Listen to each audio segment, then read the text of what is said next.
We started this journey 4 years ago in 2010. And I'd been really seeking God. I was crying out to God. You hear that God has a plan and a purpose for your life. But what does that mean? I needed to know what that meant for me. You know, I'd come back to Christ, and this Christ was so real in my life, and it led me to start seeking him. And as I sought him, I found a statistic that one child dies every 15 seconds purely because they drink dirty water. They don't have clean water. And I remember thinking, this is ridiculous. It's 2014. 2014, and people are dying. And it led me to go to Tanzania in East Africa. And I got off the plane and I ended up in remote villages, and I saw people drinking dirty water. I saw adults, men and women, drinking dirty water that the cattle were also drinking at the same time. I saw women walking up to 34 kilometres in some cases, in hot, arid, dry conditions like Perth, like being out in the bush in Perth. I saw children that were so sick, and a statistic all of a sudden became a reality. It went from being a number to being a person. And these were people that weren't poor in spirit. They were poor financially, but not in spirit. They were beautiful, happy, vibrant people that when you get to the well and you're working on a well, or you whatever you're doing in the village, these people are coming and they're interacting with you, and they're wonderful people. They're great, and we have such fun. But it changed from just being a statistic to a real person. And that was the hard part. You know what, I found one thing, that when you look into the women's eyes that come to the well to pump water, you see a struggle that's a reality.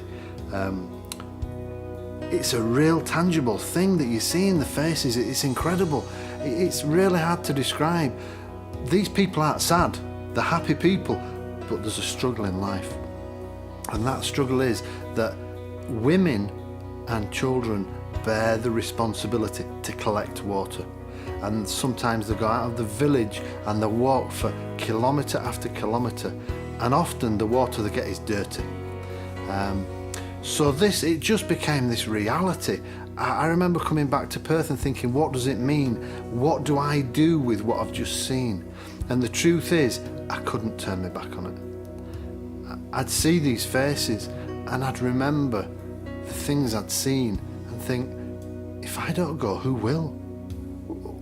What will happen to these people if I can't go and do something? Who'll go? And what will happen? Will they be the next statistic? Will that child that I saw that mum holding be the next casualty? So we go to remote villages. We arrive in a village, and the first thing we will do is we will meet with the elders or the chairman of the village. We always work with the government, and we try always to involve local churches where possible.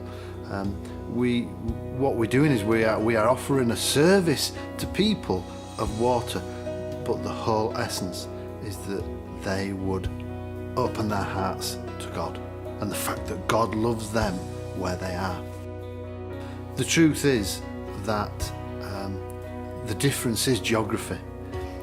If this was happening in my suburb or your suburb, if children were dying because they were drinking dirty water, we would all do something.